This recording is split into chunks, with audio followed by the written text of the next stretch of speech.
Hello and welcome. This is the Daily Dharma. My name is Dina. Thank you for joining. On the initial split, we have Delight and Alchemy. Check out that matching color palette.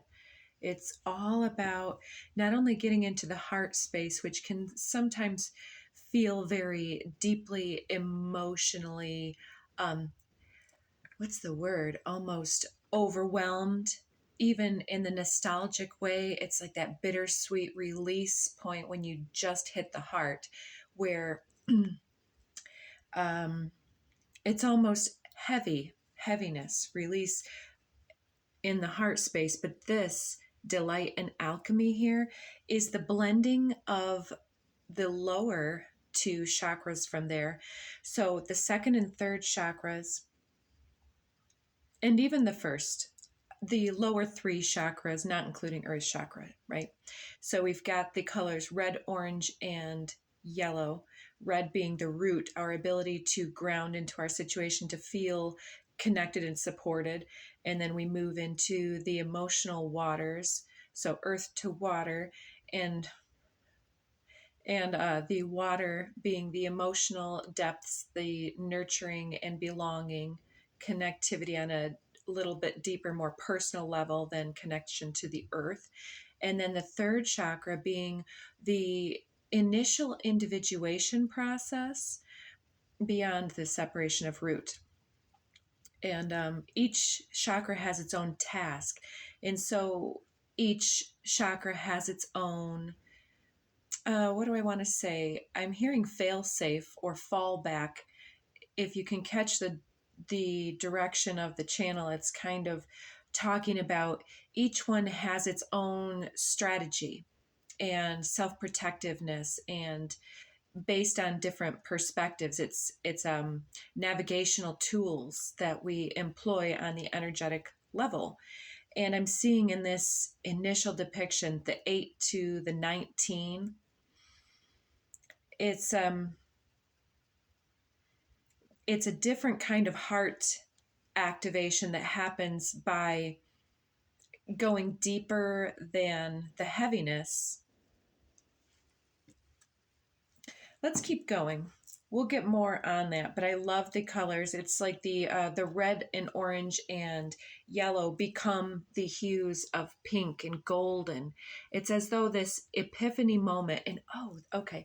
So real quick before we go on, the epiphany moment at the time of this recording has just kind of happened as Mercury went past, so to speak, past Neptune in the skies.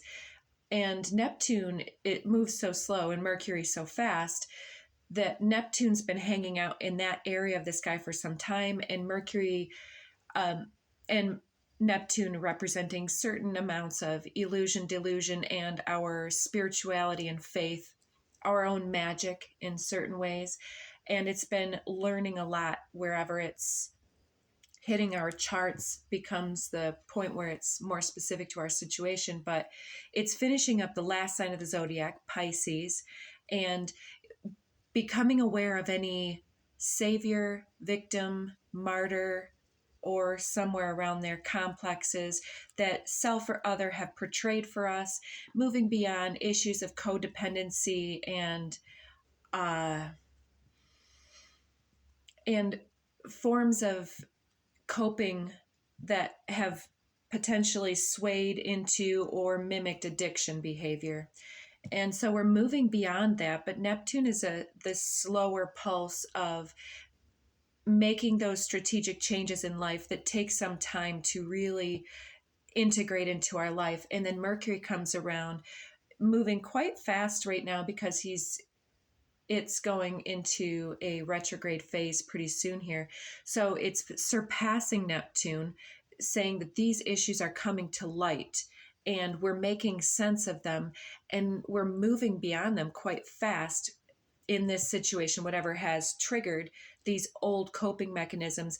We no longer feel as challenged by our challenges at 4:44, and then Mercury will be crossing over the threshold of the North Node and Chiron, coming up here in between the around the eclipse cycle, because we're at eclipse cycle now. And I sense that this is the overcoming of previous situations that would have been inducing nostalgia, some type of healing of past issues where the depths are coming up and touching the heart and being forever changed. I'm getting the imagery from the movie Inside Out, if anybody's seen that, where Joy, which is the delight, thinks that everything has to be good.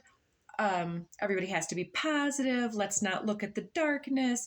Let's just keep going. Let's just look at that silver lining. Yay, let's play a game. And Sadness doesn't quite understand what that's all about. She is indulging in the nostalgia and all of these other things, and it becomes what is the value add of our initiation process, the initiation of the previous healing cycle. It's an initiation into a greater depth where those lower issues can really be touched by the complexity of our overcoming them. And it's a beautiful process. I hope that it's kind of made sense. So now, yes, we have empowering of alchemy here. So, right. So previously we were at one level using our alchemy based on what we knew.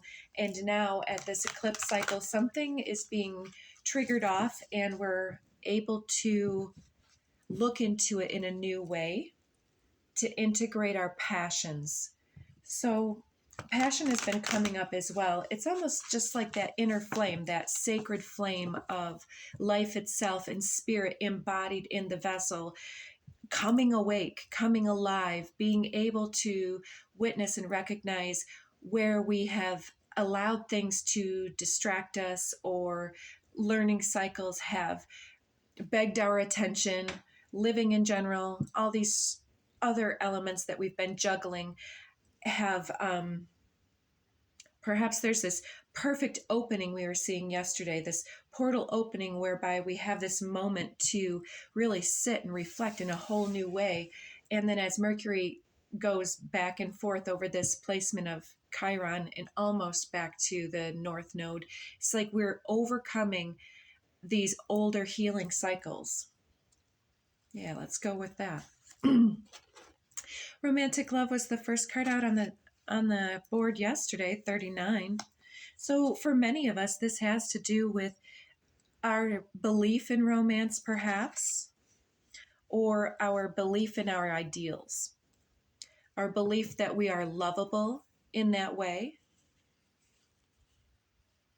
And to be able to play with those deeper emotions and to believe what we believe about our circumstance determines whether or not we are here to live or if we're here to die. I mean, I know that's kind of bold and harsh. Emergence. This purple and orange here is, I'm feeling the combination of idealization and our ability to dream with belief here, and our ability to blend those. So instead of having self-limiting beliefs or keeping yourself small in some type of a way, it's the ability to incorporate the delight and the alchemy in those lower chakras in such a way that the belief gives way and understands something very crucial about the self. I heard someone earlier compare this to the judgment phase before we are able to move through this portal perhaps into the emergence phase, is asking us to have some type of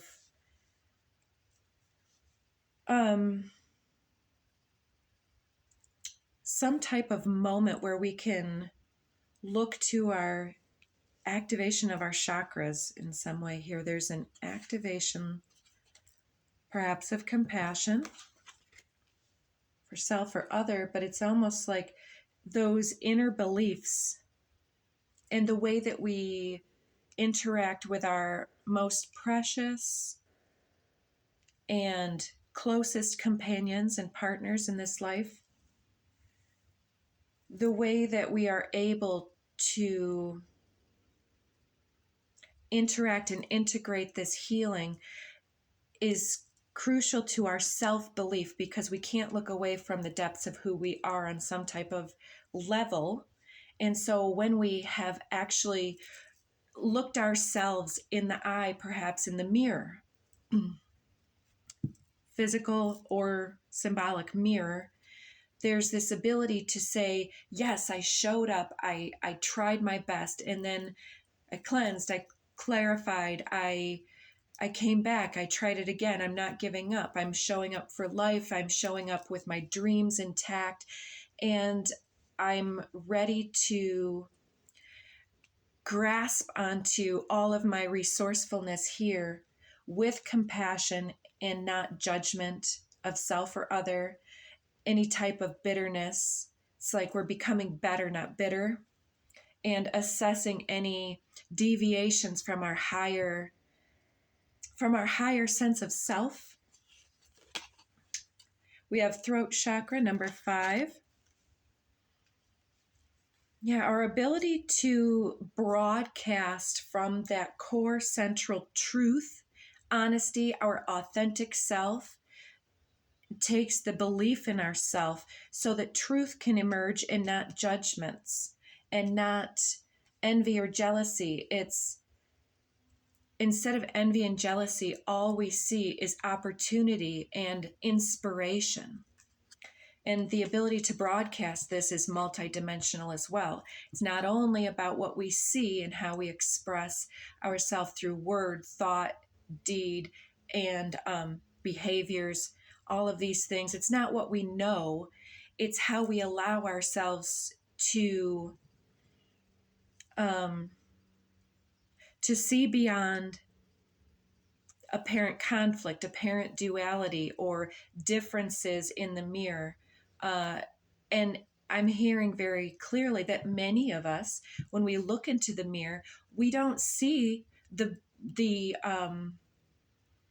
energy that we have the potential to be quite often. Many of us see the state of our mood and energy and our clarity and our need for cleansing. So anything that resides in the depths of the spirit or the chakra systems, there are these little kinks that then fool our belief cycle, and we're seeing the accumulation of that process. I'll leave it there. So synergy with belief, it's the ability to integrate these higher truths and wisdom and the idealist magical center and bring that authenticity through, and to see the truth of who you are, whether you have to see that on the physical level, on your psycho-spiritual, I'm hearing, but the passionate inner spark that is trying to fan the flame of that and trying to speak your passions into fruition. Oops, that's the wrong side of the deck. Must be we need to look at that too.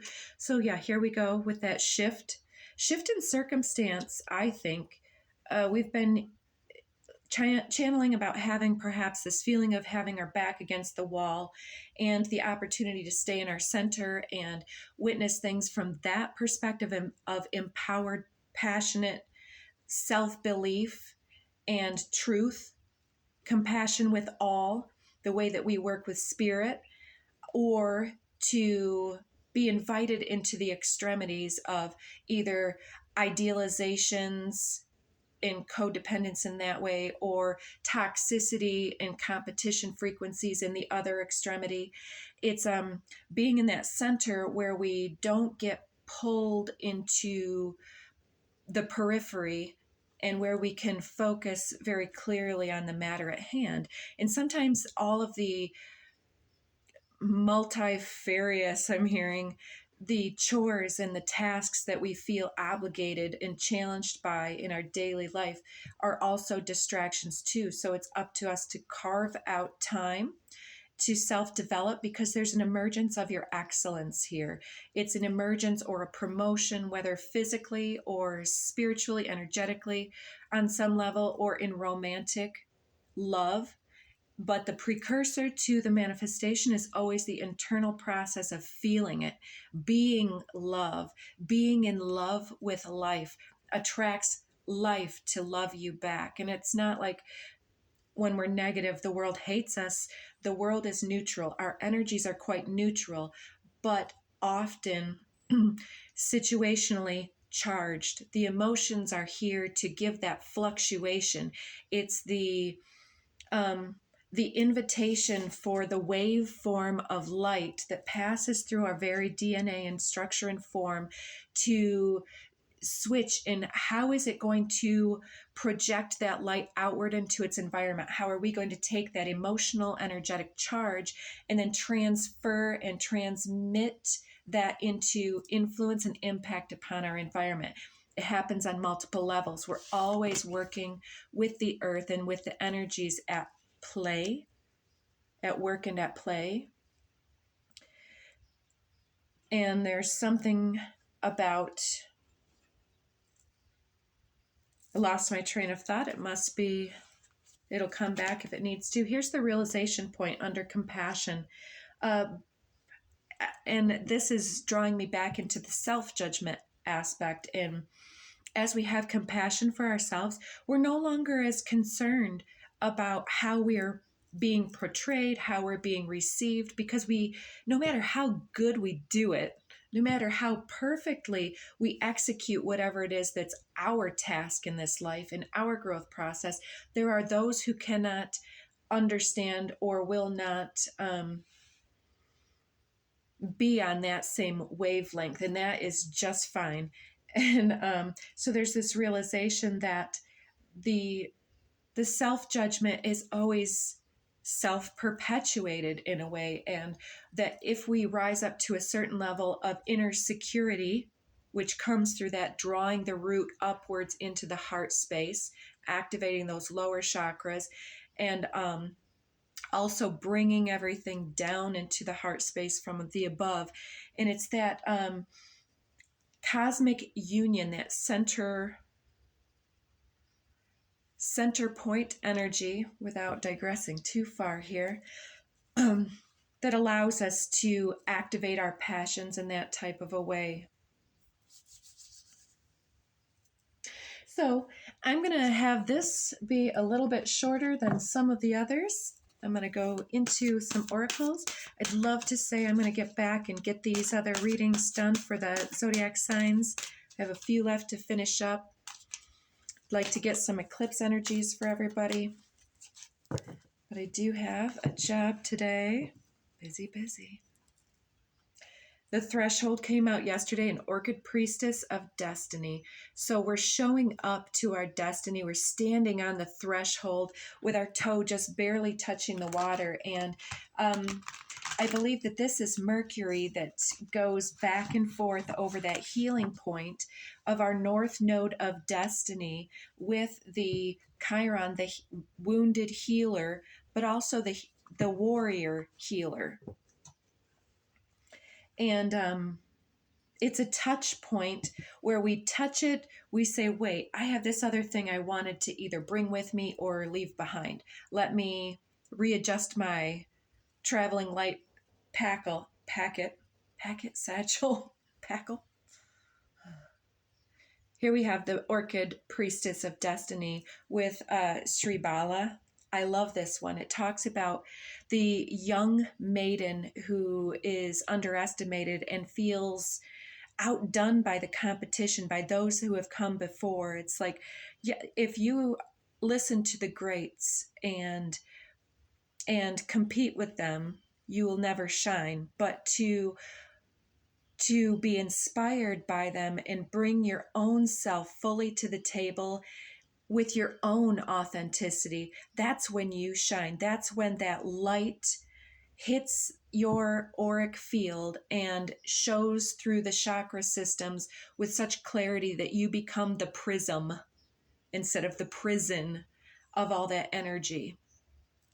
So our prismatic resonance, I believe, is showing through in this synergy card.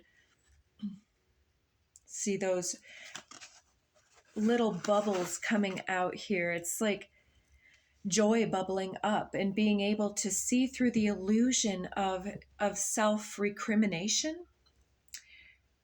So yeah, taking yourself seriously and not saying, well, I'll let the big guys handle this one. It's like you've come into this knowledge or awareness or this situation in order that you can also bring your full self into that situation and be recognized for who you are.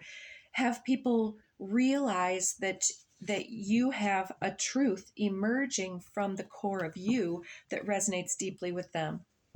And it could very well inspire many hearts and minds to believe in themselves and to shift their awareness towards less judgment and more authenticity, perhaps. Sweeping Sister Willow with Orchid Priestess of Destiny talks about the ability to allow the winds of change to flow through you, and to feel yourself renewed as you allow the wind to carry away and transmute the energies and any heaviness that is felt weighing on your soul, to be able to tap into your soul song and to lift your gaze to the sun instead of staring at your feet, to look people in the eye and not stumble when you speak because you feel that you no longer fear some type of something. We've got the Orchid Priestess of Destiny at 21 and Sweeping Sister Willow at 31. So much for being shorter. I'll just read just a tiny little tidbit of this because it always adds to the reading and puts it right into perspective. The Orchid Priestess of your highest spiritual destiny calls to you now, beloved. She calls you to your purpose, your path, and your soul passion. Your passion, right? And that North Node calling us to our destiny. You're called to rise again and again, to live up into your potential with all its uniqueness and beauty. She will call you always with her sweet flute playing deep in your heart, blossoms of orchid and chrysanthemum falling from her feet, stirring your heart to quest for your truest soul passion. So yeah, activating the entirety of your being right now. In the Sweeping Sister Willow, number 31, Sweeping Sister Willow gently brings you healing for forgiveness and release of old pain now. Let her branches gracefully sweep any sadness and pain from your heart and soul. Your time for greater inner freedom is dawning, and the cleansing sadness and healing of forgiveness is the pathway to that greater freedom now. You deserve this freedom, and you are swiftly becoming ready to gift it to yourself with the help of Kuan Yin. Isn't that gorgeous? It's exactly what we've been talking about from the beginning. The initial nostalgic pain of healing is finally overcoming the older sadness and sense of scarcity and loss, but is coming into the awareness that even in death and in the process of grieving, we can understand that those things are not lost. Even I had a situation where somebody burned irreplaceable photographs of mine on purpose. And it's difficult to forgive that, especially with the way that our hearts and minds are attached. But those memories didn't cease to be. The activation of having lived that experience did not get burned. And when somebody dies, their memory does not leave us. And we can choose to remember that in a specific way. There are those I know who have been challenged by parents dying that were toxic with them, abusive. And I've heard from people who were the best friend of their parents. And these processes, and this can happen with our friends and family and loved ones on any level, and with those that have challenged us, those karmic supposed lessons that happen. And then there's that feeling of, do we need resolution? Is there resolution? And perhaps it's enough to witness that there was some type of atonement process. We started this out with judgment, and it's also our judgment of how we choose to either resonate with the perpetuation of the toxicity. Are we still being a storehouse for that poison? Or are we truly the catalyst and the antibody? That feels really, really good, doesn't it? To bring up all of that sadness and say, I am that MF and healing. I am the cure, not for all, but at least for this. And when I can heal myself, I can come out and others will see the evidence and the truth and the justice of that evolution of our soul empowerment by integrating those lessons with joy and delight. That's true alchemy. We don't want to be dark magicians spinning the karma, because that ends up affecting us in many, there's that word, multifarious ways and means. And it distracts us from our path. It keeps us on the periphery instead of focused on what we're here to do, and that's to release and wash away and forgive that pain. Forgive ourselves for needing some type of growth and lesson through something that didn't feel good. But we don't need to stay in that place and allow that to poison our process. We can allow ourselves to reach for pain, or to reach for that pain, to transmute it very, very thoroughly into more delightful frequencies. I'm glad that I had the chance to witness this whole transition and atonement process in different people and bring this here. I hope that it means something in your journey that is useful. Under the Passion card, we have 12, change, and there's that communication card with empowerment and universal love. Yeah, so being the broadcaster, the microphone of spirit, it's like we can't hasten the journey through our healing process. We can't gloss it over. We really become an extreme catalyst for healing and change when we have actually integrated and embraced the process of, look at what I've done. Look at who I have become, and the choices that I have made have all led me to this. And if nothing else, I know that I can impact myself in greater ways going forward. So yeah, you're communicating something very profound.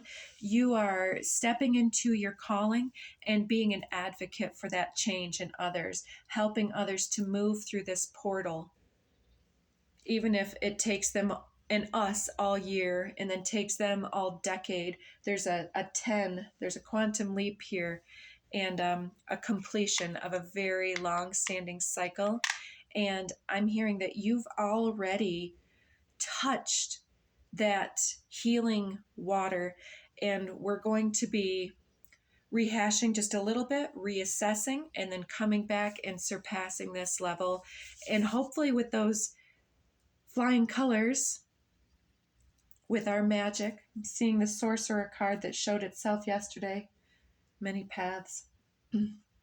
All right, we'll leave it there. Thank you so much for giving your attention and your vibration and your healing light to this moment, to this universe. I appreciate you showing up, and I appreciate you doing your inner work. You wouldn't be here if you weren't. So take care of yourself and believe in yourself, and do a lot of throat chakra work if this is resonating with you, because communication, empowerment of the throat chakra. I watched the Pele report with Kepacha. You got to check it out if you like astrology. He is so priceless. He was having throat chakra issues, and I have been for the last several days really creaky, cracky. I can't drink enough water. I'm just parched. And I believe that this is something that's going on that is bigger than just myself. The collective, at least in the soul group that we're likely to connect with collectively within this channel, there's something going on with the ability to draw up those channeled messages from the above and the below and broadcast them, um, almost not even subliminally, but energetically, telepathically, collectively. We're impacting the entire earth by connecting across the ethers with each other and envisioning ourselves grasping the hands of each other in love and in unity and in um, the urge and the wish for divine healing with each other, holding space for that truth. So it's coming. Take good care of yourself, and we'll check back again soon. Thanks.